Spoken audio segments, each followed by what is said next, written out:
Abra, por favor, em Levítico capítulo 6. Levítico capítulo 6, verso 9 a 13. Você gosta de Bíblia?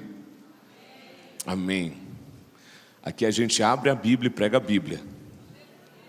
Aleluia. Coisa boa. Deus é bom. Levítico capítulo 6, versículo 9. Essa é a ordem do holocausto. Escute o texto. Dá ordem a Arão e aos seus filhos, dizendo: esta é a lei do holocausto. Esta é a lei do holocausto. O holocausto será queimado sobre o altar toda a noite até pela manhã. E o fogo do altar arderá nele. E o sacerdote vestirá sua veste de linho e vestirá suas calças de linho, e sobre a sua carne se levantará cinza. E quando o fogo houver consumido o holocausto sobre o altar, e a porá junto do altar, depois despirá suas vestes e vestirá outras vestes, e levará cinza fora do arraial. E levará cinza fora do arraial, para que o lugar limpo, o fogo que está sobre o altar, arderá nele, não se apagará. Mas o sacerdote acenderá lenha cada manhã, e sobre ele porá em ordem um holocausto, e sobre ele queimará a gordura das ofertas pacíficas, e o fogo arderá continuamente sobre o altar, e não se apagará. Mateus capítulo 24, versículo 12. E por se multiplicar a iniquidade, o amor de muitos se esfriará. Glória a Deus. Queridos, nessa noite, com muito temor de Deus e muito respeito a você que está nos ouvindo pela internet e está aí na sua casa, você que está aqui nessa noite, o Senhor nos confiou uma palavra nessa noite, e essa palavra que Deus nos confirmou, ao longo da semana Deus foi falando conosco, e essa noite eu tive um sonho e Deus confirmando a palavra dessa noite. A mensagem desta noite é frieza espiritual. E por que que eu nessa noite escolhi a figura do altar do holocausto? E para que você entenda o que eu vou pregar, eu vou te explicar o que era o altar do holocausto. Quando Deus chama Moisés e convida Moisés para andar até a terra prometida, Deus resolve habitar no meio do seu povo. Deus resolve manifestar a sua glória no meio do seu povo. Então o que que Deus faz? Deus coloca um tabernáculo. E no tabernáculo havia divisões no tabernáculo. Primeiro, o pátio externo e o pátio interno. No pátio externo, quando você chegava e entrava dentro do tabernáculo, a primeira peça, a primeira ferramenta era o altar do holocausto. O altar do holocausto era uma caixa feita de acácia e coberta de bronze. Era feita de... e coberta de... Olha para o irmão e diz assim: a acácia é a humanidade do homem, e o bronze, o juízo de Deus. Então o altar do holocausto era o juízo de Deus sobre a vida do... Então o sacerdote oferecia a oferta no altar do holocausto, e ele ia no átrio ainda exterior, sem entrar do lado de dentro. Ele aqui no átrio tinha a bacia. A bacia feita de quê, pastor? Do espelho das mulheres. Porque quando o sacerdote se lavava na bacia, ele estava olhando para suas próprias fragilidades. Até que então, ele vencia o átrio exterior e entrava no átrio interior. No átrio interior tinha o altar do incenso, tinha o candelabro e tinha a mesa dos pães. E ali havia um véu que separava o santo do santo dos santos.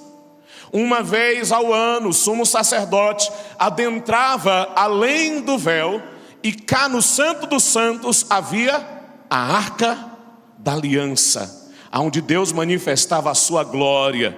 E havia 2 querubins, e dentro da arca estava ali a vara de Arão, estava ali o maná e a lei do Senhor dentro daquele lugar. Mas hoje eu quero voltar aqui para falar do altar do holocausto. Para que servia o altar do holocausto?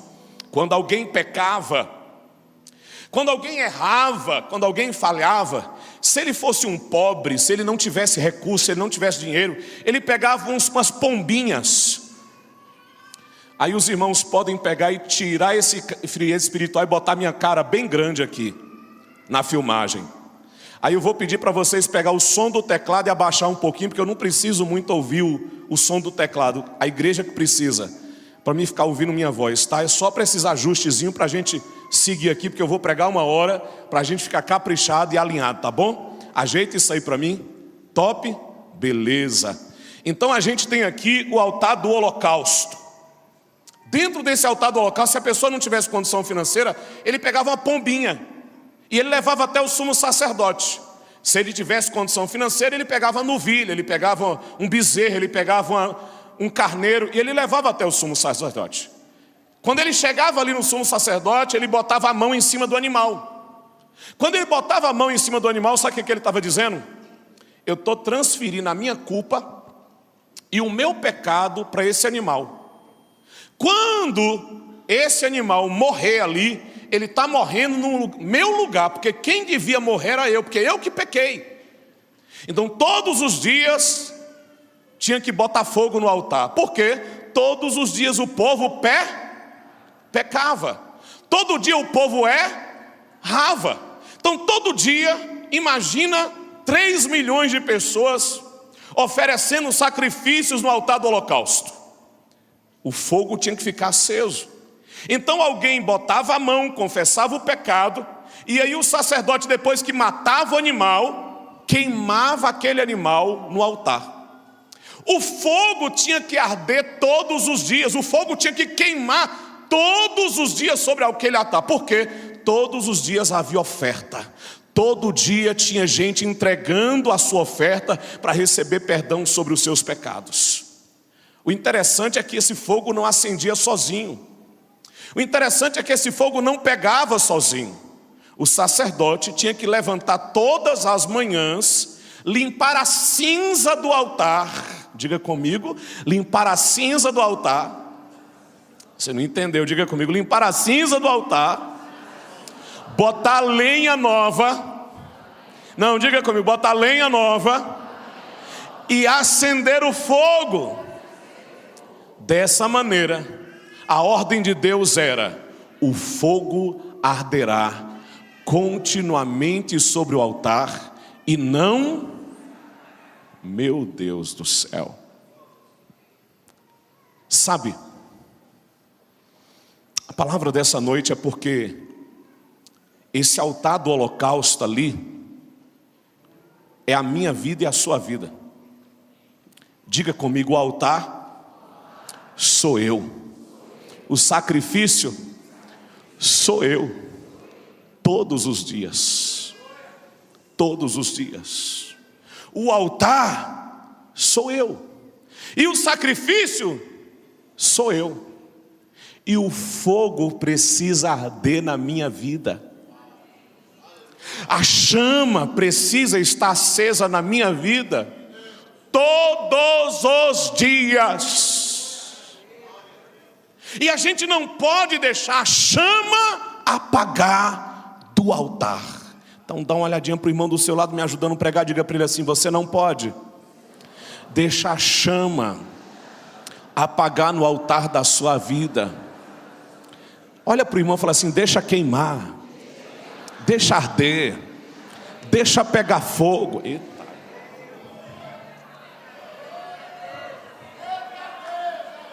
Mas escute nessa noite em nome de Jesus. Com que intensidade você resolve as questões da sua empresa para ganhar dinheiro?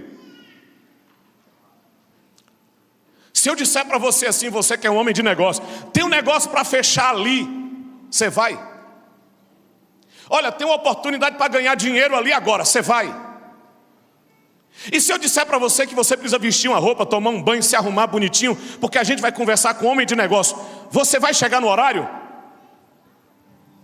Você se dedica para ganhar dinheiro? Só eu? Só eu? Beleza. Você se dedica na sua vida acadêmica para passar de ano? Você já virou uma noite estudando para uma prova? Você já tomou café com Coca-Cola e virou a noite inteira estudando para fazer uma prova no outro dia?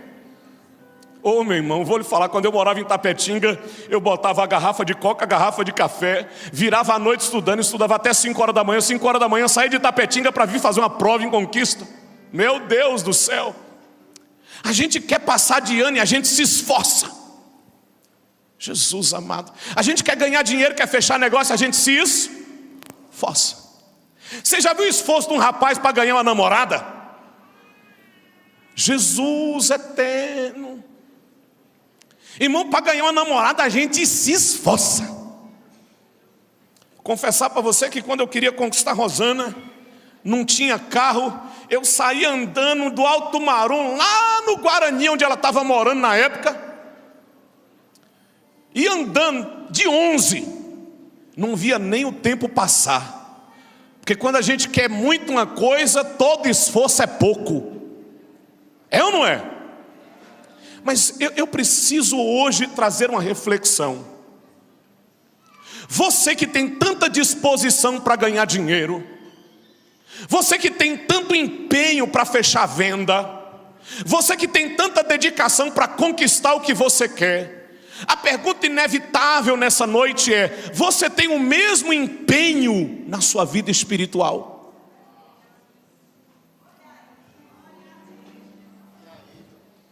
Você tem a mesma força de vontade quando é para as coisas de Deus? Você tem o mesmo entusiasmo quando fala assim: vamos ali adorar o nome do Senhor, servir a Deus e dedicar a vida ao Senhor? Queridos, em nome do Senhor Jesus, nós não podemos deixar a apatia tomar conta da nossa vida espiritual. Por quê, pastor? Porque a nossa vida espiritual é para ser uma vida entusiasmada. A palavra entusiasmado, inclusive, tem tudo a ver com essa noite, porque entusiasmado vem de 2 vocábulos: em, dentro, e teos, de entusiasmado, Deus. Então a palavra entusiasmado quer dizer soprado por Deus, o Deus dentro de você. Alguém entusiasmado é alguém cheio de... Então alguém, querido, que diz que tem Deus na vida, precisa ter uma vida cheia de entusiasmo, cheia de brilho. O salmista Davi disse assim: alegrei-me quando me disseram, vamos à casa do... Celebrai com júbilo, servi ao Senhor com... Salmo de número 100. Meu Deus do céu, a vida cristã não é para ser uma vida enfadonha, monótona, chata, pesarosa, dificultosa, arrastada. Não, querido. O primeiro mandamento é: amarás o Senhor teu Deus de todo o teu, com toda a tua alma, com todo o teu entendimento e com todas as tuas forças. Deixa eu te contar uma coisa nessa noite. Deus quer o seu melhor. Deus merece o seu melhor. Deus merece que você o sirva com todo o teu coração. Deus merece que você entregue tudo para Ele. Deus merece toda a sua alegria, todo o seu entusiasmo. Ele merece tudo de você. Por quê, pastor? Porque o normal de uma vida cristã é o altar queimando. O normal de uma vida cristã é o altar pegando fogo. O normal de uma vida cristã é um crente cheio da graça. Agora imagine aqui, pelo amor de Deus, olha para mim, imagine. Alguém chega de manhã para oferecer a sua oferta e o sacerdote esqueceu de botar lenha. Você chega de manhã arrependido, quebrantado, querendo entregar para Deus a oferta, o sacerdote esqueceu de botar fogo no altar. E alguém vai dizer assim: olha, é o seguinte, hoje não vai ter oferta. Por que não vai ter oferta? Porque o sacerdote não acendeu o fogo. Olha, hoje não vai ter adoração. Por que não vai ter adoração? Porque o sacerdote não botou a lenha, ele esqueceu. Hoje ele estava com preguiça, dormiu até mais tarde e só sobrou cinza no altar. Diga comigo, só sobrou cinza no altar. Só sobrou o quê? Só sobrou o quê? Cinza no altar. Me ajuda a pregar nessa noite, diga assim: essa é a vida de muito cristão. Já pegou fogo, já incendiou, mas hoje só tem cinza. E o que é a cinza, pastor? A cinza é quando o crente cai no automático. Sabe quando a pessoa está no modo automático? Ele vem para a igreja, mas ele nem sente que vem para a igreja. Ele canta, mas ele nem sente que ele está cantando. Ele ora, mas ele é uma reza. Que a diferença da oração e da reza é que a reza vira uma repetição. Você repete sem nem pensar o que você está pensando. Pai nosso que está no céu, santificado. Você nem pensa. Virou uma reza. Você não pensa no que você está falando com Deus. A vida cristã caiu na monotonia. A vida cristã caiu na mesmice. Você vem para a igreja para bater o ponto. Você vem para a igreja para cumprir tabela. Você vem para a igreja simplesmente porque deixa eu ir lá por desencargo de consciência. Sabe, tem muita gente assim, irmãos, arrastada, capenga. Uma vida espiritual totalmente monótona, é cinza. E eu vim trazer um recado de Deus para a sua vida hoje. Recado de Deus à igreja de Éfeso: tenho porém contra ti que deixaste o teu primeiro amor. Lembra-te, pois, de onde caíste, arrependa-te. Eu estava conversando essa semana com o pastor Bruno, e ele dizendo que esse texto aqui do Apocalipse, no capítulo 2, versículo 4 e 5, é uma carta à igreja de Éfeso. Quando Deus diz assim, lembra do primeiro amor, Deus está dizendo à igreja em Éfeso, lembra daquele primeiro momento. Sabe aquele momento que era gostoso? Sabe aquele momento que era vibrante? Sabe aquele momento que você tinha entusiasmo, disposição? Lembra daquele primeiro momento? E Deus está dizendo à igreja de Éfeso: eu quero que você volte àquele momento, àquela época. Ei, eu quero que você volte àquele tempo. Dá uma olhadinha para o irmão sério do seu lado e fala assim: você não é carro que pega no tombo. Não, balança o irmão do outro lado e fala assim: você não é carro que pega no tombo. Você é um modelo novo, com motor novo, tem óleo novo nesse motor. Se bater na chave vai roncar o motor, porque você tem vida nova em Deus. Amém. Aleluia. Mas, querido, a frieza espiritual é uma doença. O crente frio espiritualmente, ele está doente. Sabe, ele está doente. Por quê? Você já viu alguém doente? Alguém doente, você chega para ele e fala assim: tem um churrasco ali. Oi, irmão. Um churrasco. A pessoa está doente, faz o quê? Quero não. Quer testar se eu estou doente?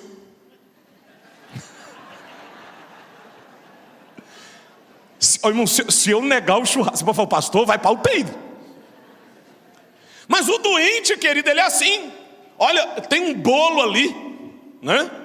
Tem um bolo da Renata Gunes, daquele vermelho lá que Red Belly, né? É o nome? Fiz a propaganda todinha aqui agora. Red Belly, é Belly, é Belly. É o nome desse aí, é gostoso, irmão. Aí te oferece um trem daquele, escute. Aí você não quer porque você está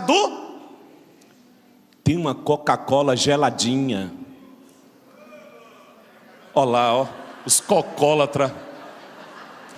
Tem uma, quer não que eu estou doente. É assim ou não é, irmão? Aí chega visita na sua casa e você está o quê? Doente. Por que você não quer receber a visita? Porque você está? Você não quer estar no meio de gente. Vai ter um negócio ali, vamos ali? Não, porque eu estou. É igual o crente frio espiritualmente.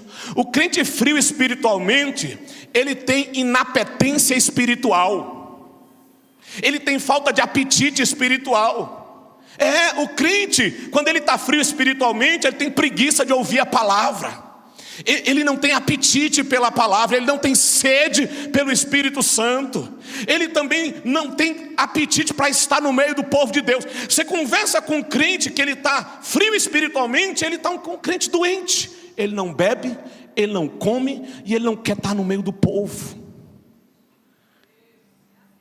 Se você tem perdido a sua sede de Deus, se você tem perdido o seu apetite por Deus, se você tem perdido a vontade de estar no meio de pessoas de Deus, é sintoma da frieza espiritual.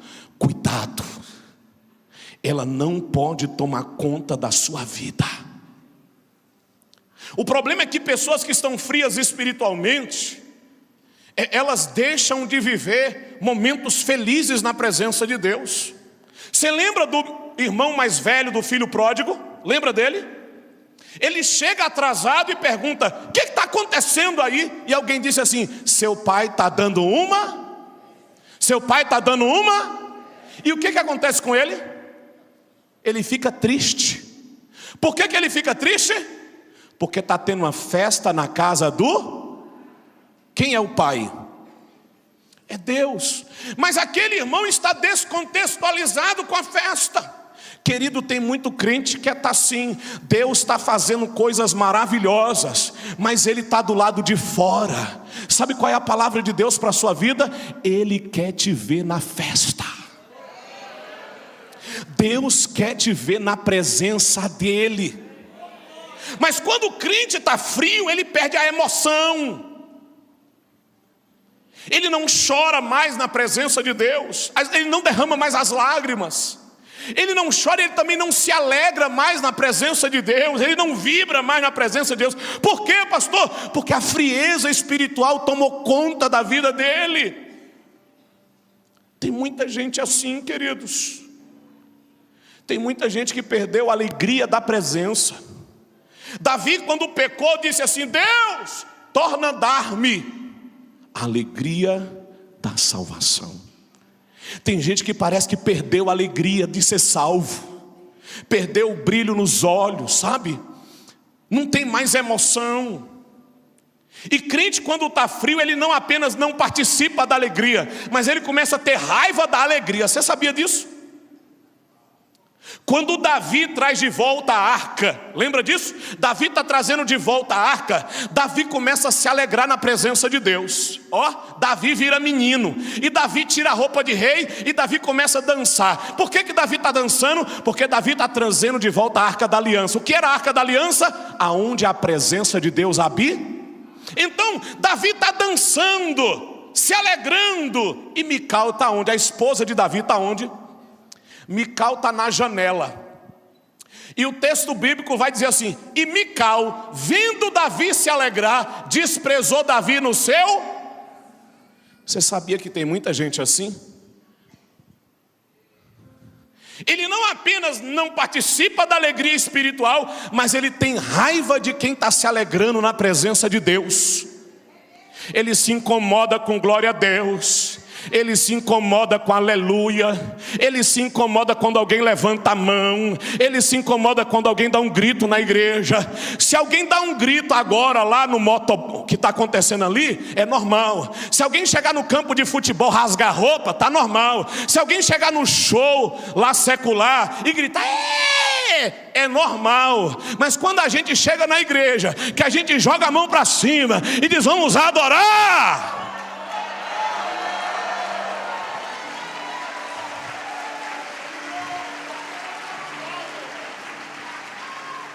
Aí tem gente que se incomoda e fica assim, ó, pra que isso? Precisa disso tudo? Precisa disso tudo? Não está vendo que está dentro de uma igreja? Deixa eu declarar uma palavra para você nessa noite. Os crentes pentecostais me entendam. Comporte-se. Você está dentro de uma igreja.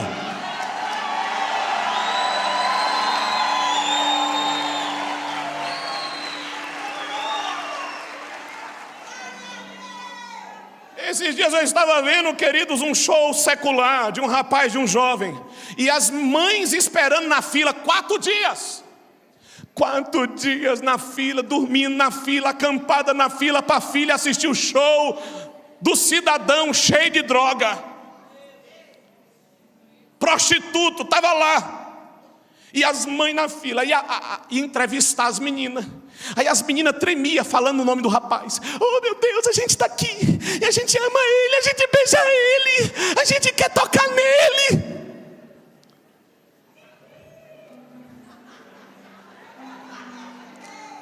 Aí a gente vem para a igreja, de graça, sem pagar ingresso, liberto, lavado, remido pelo sangue de Jesus. O dono da festa está aqui. Ele é o Rei dos Reis, o Senhor dos Senhores, aquele que é digno de receber toda honra, toda glória, toda força e poder. Eu não vou economizar no glória, no aleluia. Eu vou jogar tudo para cima.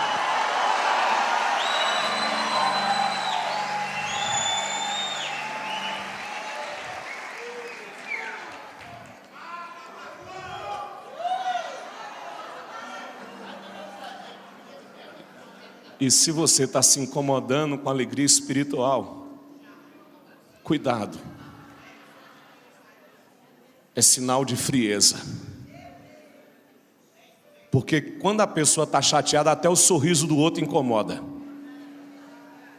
Quando a pessoa está com raiva, até o sorriso do outro incomoda. Quando a pessoa está fria espiritualmente, ela faz igual o Mical, ela despreza a alegria do Espírito. Sabe, tem muita gente vivendo, irmãos, dias de muita frieza espiritual. Mas o pior de tudo não é não se alegrar, não fazer parte da festa, não é isso. O pior da frieza espiritual é que Satanás nunca derrubou um crente cheio do Espírito Santo.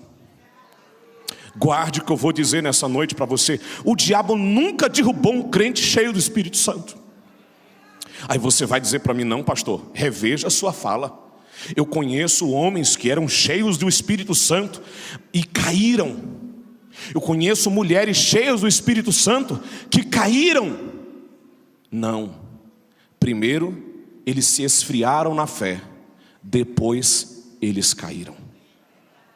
Primeiro o inimigo esfriou eles espiritualmente. Depois, o inimigo passou a rasteira neles. Davi foi um desses. Se você abrir a sua Bíblia em 2 Samuel capítulo 11, no versículo 1, o texto vai dizer assim que na primavera, na época que os reis saíam para guerrear, diga comigo, na época que os reis saíam para guerrear, Davi ficou em casa.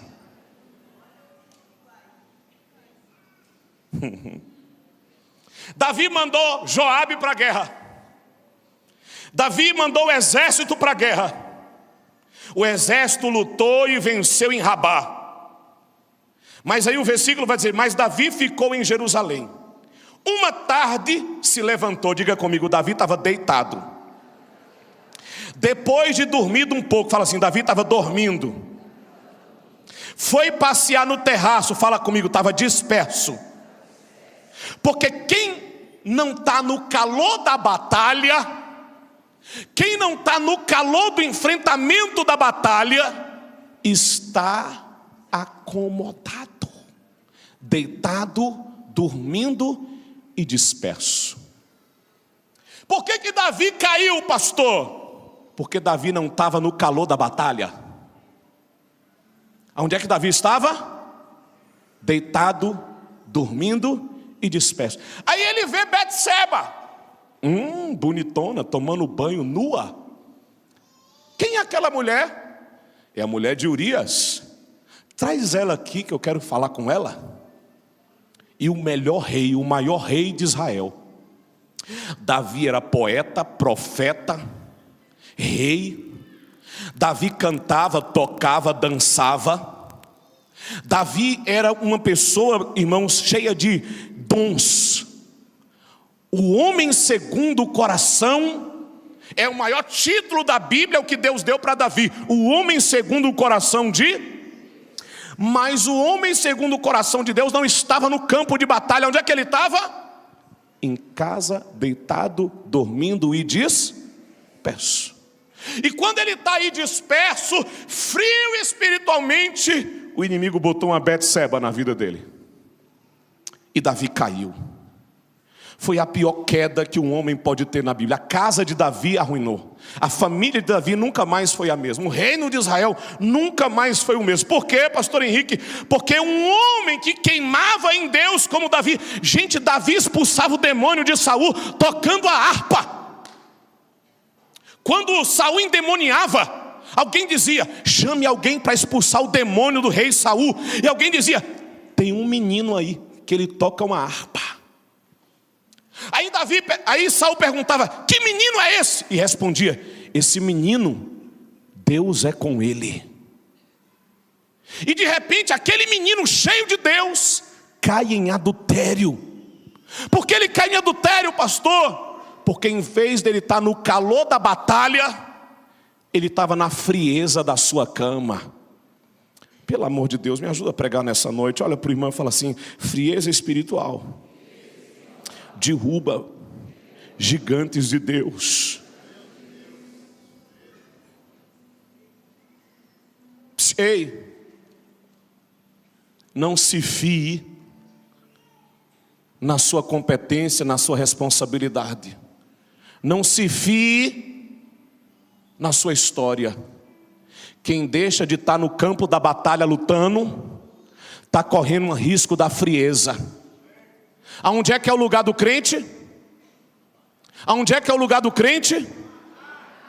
No campo da batalha. Olha para o irmão do lado e fala assim: está difícil, mas Deus te quer no campo da batalha.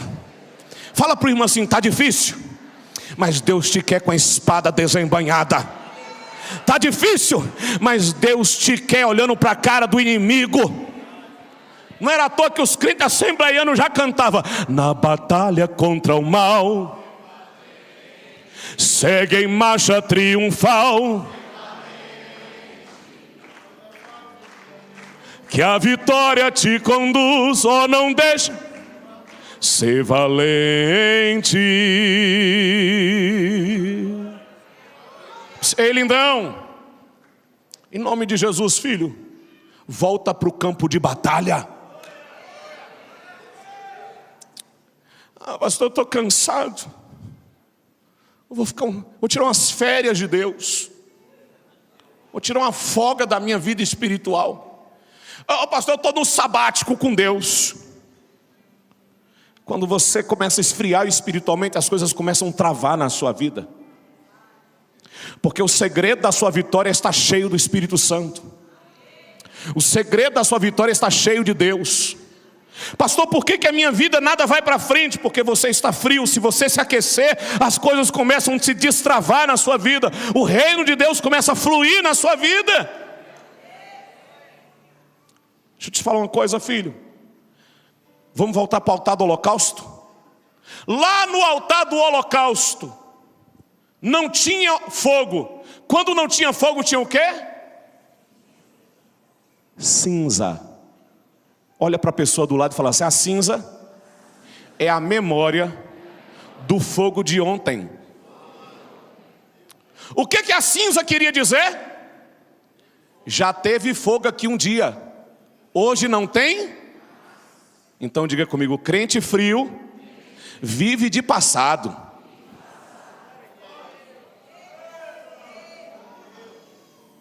Quando eu vejo um crente dizer para mim assim: era tão bom antigamente. Ai, porque antigamente era diferente. Mentira. Antigamente era igual ao dia de hoje. O que mudou não foi a igreja, o que mudou foi você. para mim era bom antigamente, era bom hoje e vai ser bom amanhã. Você está entendendo, meu irmão? Esses crentes que ficam assim: ai, que era tão bom, ai, que era tão gostoso, ai, porque lá na minha época de juventude. Filhão, deixa eu te falar uma coisa. Tu tá achando mesmo que o Espírito Santo perdeu o bonde andando, não foi? Você está achando mesmo que o Espírito Santo ficou para trás? Você está achando mesmo que o Espírito Santo perdeu para essa geração do dia de hoje? Deixa eu te contar uma coisa: a glória de Deus é a mesma, a presença do Espírito Santo é a mesma. O que está faltando é você mergulhar na presença dele e ser cheio da presença de Deus hoje. Por quê, pastor? Ele é o mesmo Deus ontem, hoje e eternamente.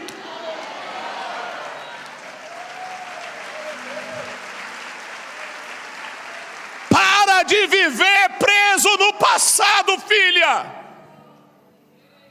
Para de ficar: ai, mas antigamente. Se você está preso no passado é porque você não está crendo no Deus do presente, no Deus que vai operar no futuro, no Deus que vai fazer o fogo queimar amanhã, vai queimar depois de amanhã, e vai queimar no mês que vem, no ano que vem, em nome de Jesus.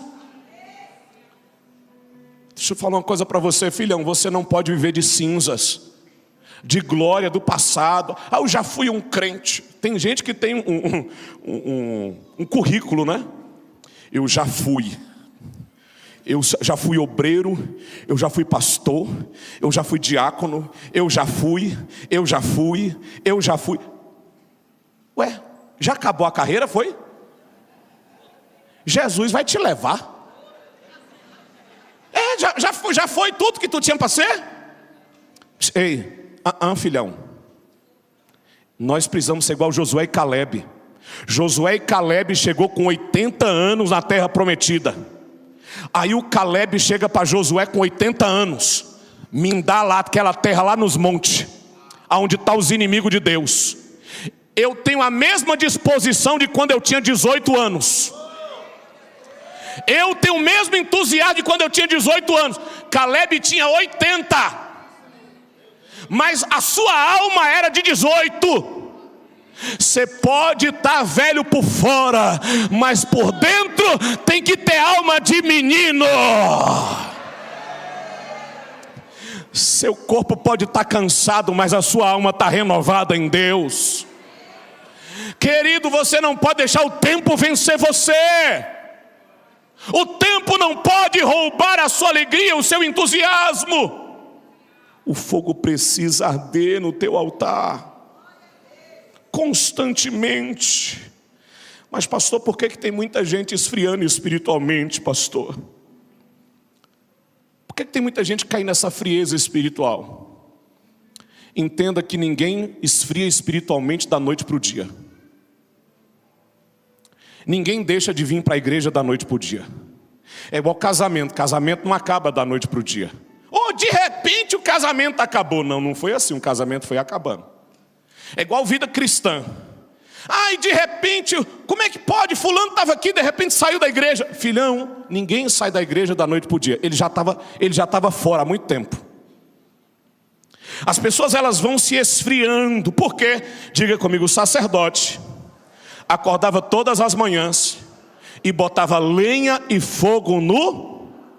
Fala para o irmão do seu lado: a sua vida cristã tem que ter constância, tem que ter manutenção, tem que ter investimento, tem que ter feijão, arroz e carne frita, tem que ter mocotó, rabada, feijoada, e de vez em quando você ainda tem que vir para a igreja e tomar umas vitaminas espiritual, filho.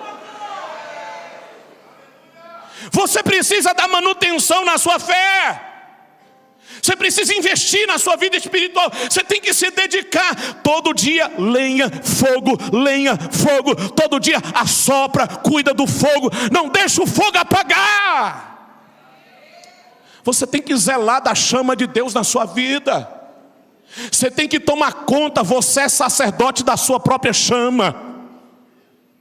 Repete comigo: eu sou o sacerdote da minha própria chama.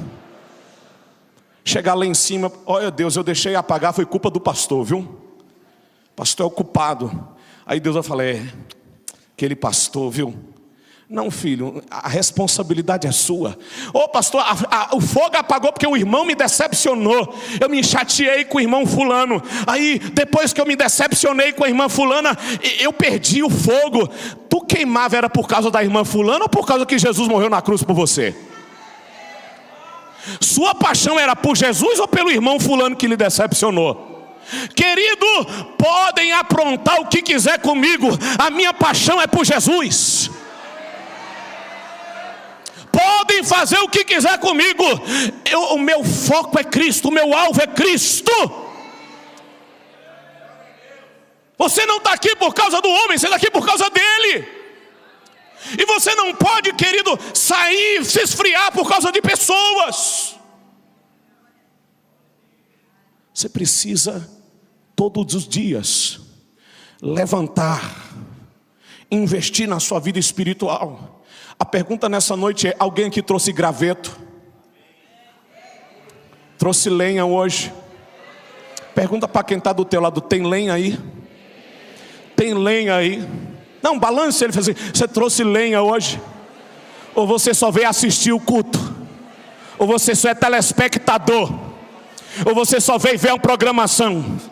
Porque se você veio botar fogo no altar, você trouxe lenha. Se você trouxe lenha, aqui tem fogo. Você vai sair daqui incendiado da glória de Deus, em nome de Jesus. Aleluia!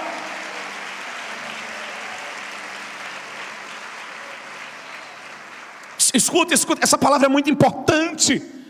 Tem muita gente esfriando espiritualmente, por quê, pastor? Está muito ocupado.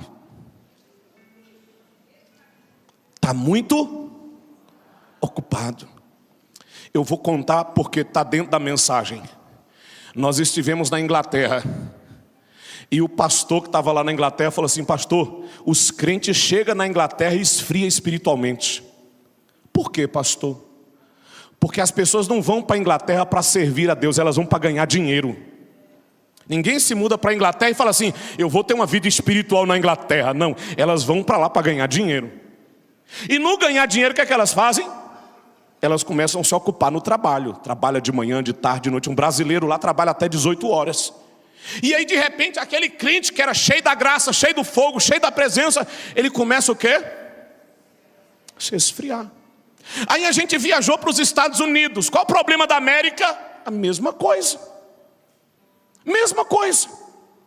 As pessoas, elas começam a se ocupar. Ela não tem tempo para vir para a igreja.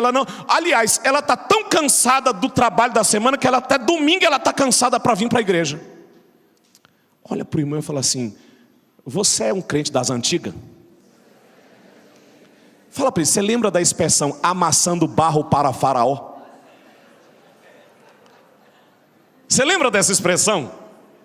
Está amassando barro para Faraó. Você lembra disso? Que expressão é essa? Essa expressão é tirada do capítulo 5 do livro de Êxodo. Quando o povo de Israel começa a orar para sair do Egito. E aí Faraó tem uma ideia. Qual é a ideia de Faraó? Vou tirar a palha. E eles vão ter que, para fabricar a casa deles, eles vão ter que juntar a palha e amassar barro. Então, quando eles tiverem muito trabalho, eles não vão ter tempo para pensar no Deus deles. Eles não vão ter tempo para cultuar, para ir para a igreja, para cantar no coral, para ensaiar no louvor. Eles não vão ter tempo para ir para o culto das mulheres, para a oração dos jovens. Eles não vão ter tempo para servir. Por quê? Porque eles vão estar amassando barro para mim. Irmãos, o diabo continua com as mesmas estratégias. Você está pensando que você está ganhando dinheiro, que você está bem, talvez você está mal, porque talvez Satanás está usando o seu dinheiro, o seu ganha-pão para lhe tirar da presença de Deus.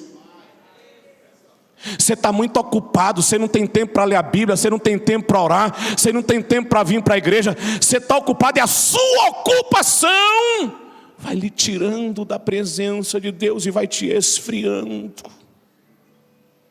Mas Jesus disse, buscai em primeiro lugar o reino,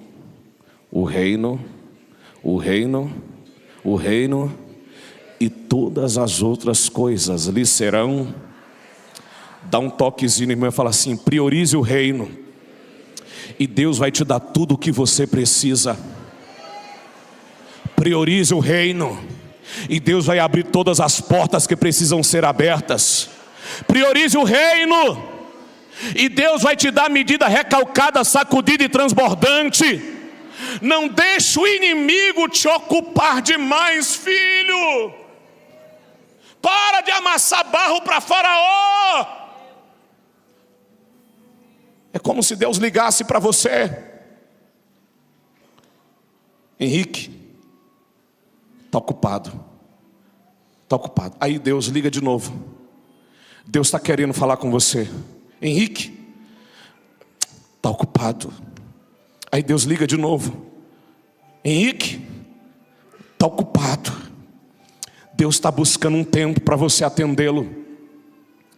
Deus está buscando um tempo para você tirar para Ele, mas a sua ocupação, ela te tira, ela te esfria espiritualmente. E aqui a última coisa que nos esfria espiritualmente, para a gente fechar a tampa do balaio: olha para o irmão e fala assim: Sansão caiu por causa de relacionamento errado.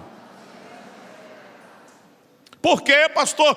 Porque tem amizades que te afastam de Deus, como a de Dalila afastou Sansão, e Sansão furou os olhos, acabou como escravo dos filisteus. Por quê, pastor? Porque se afastou de Deus. Quem é que afasta Sansão de Deus?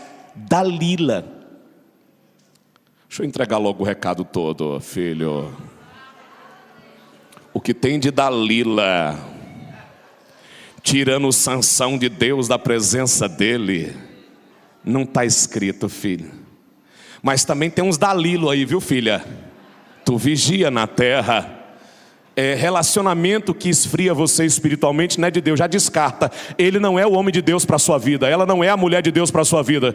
Porque se for o homem de Deus para a sua vida, a mulher de Deus para a sua vida, vai te aproximar de Deus e não te distanciar de Deus. Agora entenda uma coisa: tem amizade também. Ai, Jesus, é hoje.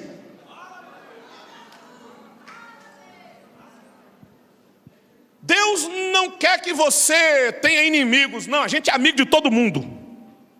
A gente é amigo de todo mundo. Agora, irmão, para partir o pão, para levar para a intimidade da casa, para andar junto, tem que ser gente que soma na vida espiritual da gente. Tem que ser gente que acrescenta na vida espiritual da gente. Agora, querido, você começa a se envolver com gente boca porca, fala palavrão, não teme a Deus, toma uma e mais outras, faz coisa errada, gente mentirosa, sem vergonha, gente que fala mal dos outros, gente caluniosa, gente que mata a igreja e mata o pastor no seu coração. De repente você olha, tá igualzinho. Tá igualzinho. Porque, querido, a gente é a medida das pessoas que a gente anda junto, querendo ou não. A gente se relaciona com pessoas e a gente se torna parecida com elas. E muitas vezes eu vejo pessoas andando com pessoas que matam o pastor no coração, matam a igreja no coração, matam o líder. Sabe o que acontece? Quem termina morto é você, porque o pastor continua vivinho da Silva. Não ande com pessoas que lhe matam espiritualmente. Mas eu vou fechar essa mensagem dessa noite com Timóteo capítulo 2, versículos 1 e 6. Fala assim: por essa razão, torna a lembrar que cada um mantenha viva a chama e o dom de Deus que está em você. Romanos 12, 11. Não sejais vagarosos no cuidado, sede fervorosos no espírito, servindo ao Senhor. Você que está frio espiritualmente, que entrou aqui nessa noite, está ouvindo essa palavra, ou você que está meio morno, ou você que está assim meio... Deixa eu te contar uma coisa. Quando o sacerdote chegava no altar do holocausto, que era a primeira coisa que ele fazia? Pegava a cinza, tirava do altar e jogava para o lado de fora. O que é a cinza? Tudo que atrapalha o fogo pegar. Eu vim trazer um recado de Deus para a sua vida nessa noite. Tira da sua vida tudo que te esfria. Tira da sua vida tudo que te afasta de Deus. Remova da sua vida tudo que entristece o Espírito Santo. Tira, abandona, abre mão.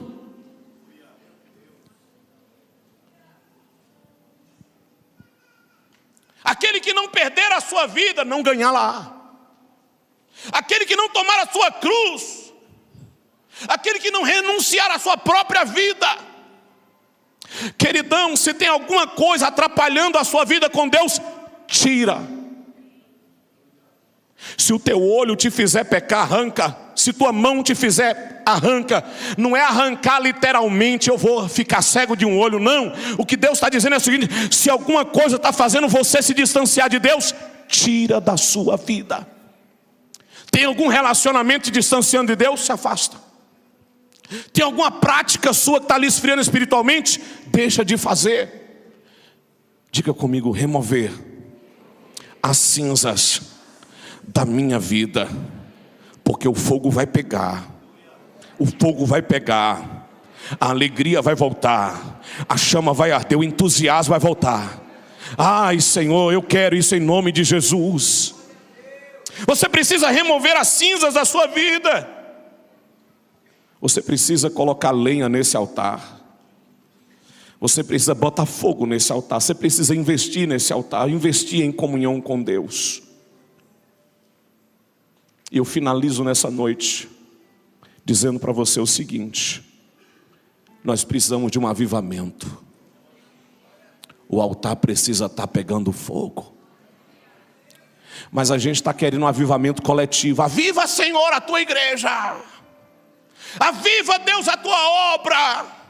Ei, o avivamento da igreja vai vir do avivamento de cada um de nós.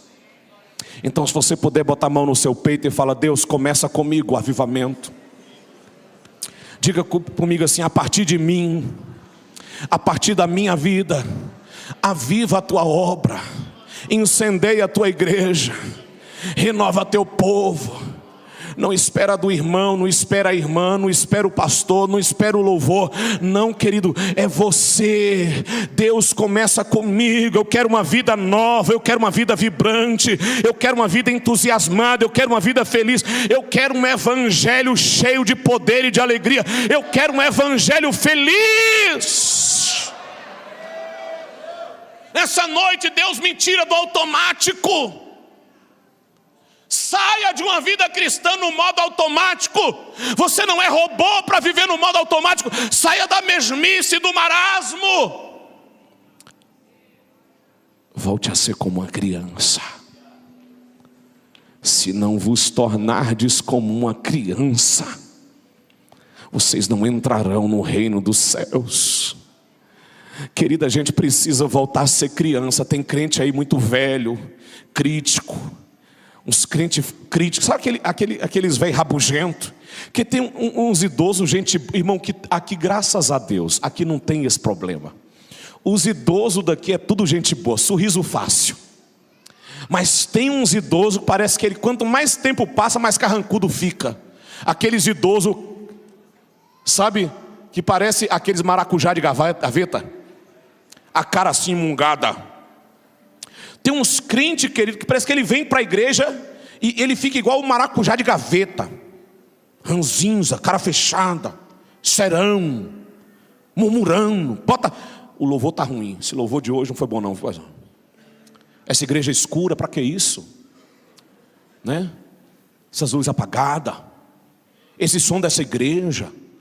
Para que isso, esse som desse jeito? Né? E ele começa a achar defeito em tudo, botar defeito em tudo, criticar tudo. Meu irmão, sabe o que está precisando? Você está precisando nascer de novo. Virar uma criança na presença de Deus. Porque quem está aqui, querido, com sede de Deus, não tem tempo para ficar olhando para essas coisas não. Quem está aqui está interessado só em adorar, em servir, glorificar, bem dizer. Eu quero sentir a presença de Deus. Eu quero sentir a graça de Deus. Eu quero voltar a sentir Ele de novo. Então nessa noite eu quero convidar você para ficar de pé comigo e repreender essa frieza espiritual. Essa frieza do seu casamento, essa frieza da sua família, essa frieza do seu ministério, essa frieza da caminhada. Eu quero repreender essa frieza hoje em nome de Jesus. É tempo de você voltar ao seu melhor momento. Espero que esta palavra tenha te abençoado, assim como abençoou a minha vida. Fique agora com a nossa programação durante a semana. Aos domingos nós temos 2 cultos, um às 10h30 da manhã e o outro às 6 da tarde. Nas quintas-feiras nós temos culto às 20 horas. E aos sábados, às 6 horas, nós temos culto de adolescente e às 7h30 nós temos culto dos jovens. Mas não para por aí. Durante toda a semana nós temos programação que vai alcançar toda a sua família. Temos oração das mulheres, oração dos homens, oração dos jovens, temos ações sociais, ações missionárias, EBD para todas as faixas etárias e temos também a escola da família, GCs, enfim, não há desculpa para ficar em casa. Vem adorar o Senhor conosco?